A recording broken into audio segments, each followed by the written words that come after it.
السؤال الثالث: وجدنا شاة مختلطة مع مواشينا منذ شهر رجب الماضي وبحثنا عن صاحبها ونحن الآن في شهر صفر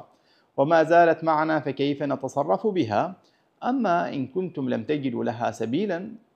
وكذلك في الجانب الآخر يئستم من أن تجدوا صاحبها، فهنا يمكن أن تكون لكم على رأي لبعض أهل العلم، لكن المشهور عند علمائنا أن تنفقوها في فقراء المسلمين تخلصا، فإن أنفقتموها في فقراء المسلمين تخلصا منها لأنها مال مجهول ربه، يئستم من أن تجدوا صاحبه بعد بذلكم الجهد واستفراغكم الوسع في البحث عنه، فهنا يسقط الضمان عنكم ولا شيء عليكم وما على المحسنين من سبيل.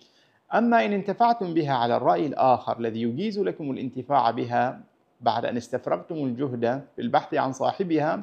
فإن جاء صاحبها من بعد فعليكم ضمانها، وإن لم يأتي فليس عليكم شيء، والأمر سيكون كما قال نبينا صلى الله عليه وسلم: هي لك أو لأخيك أو للذئب، والله أعلم.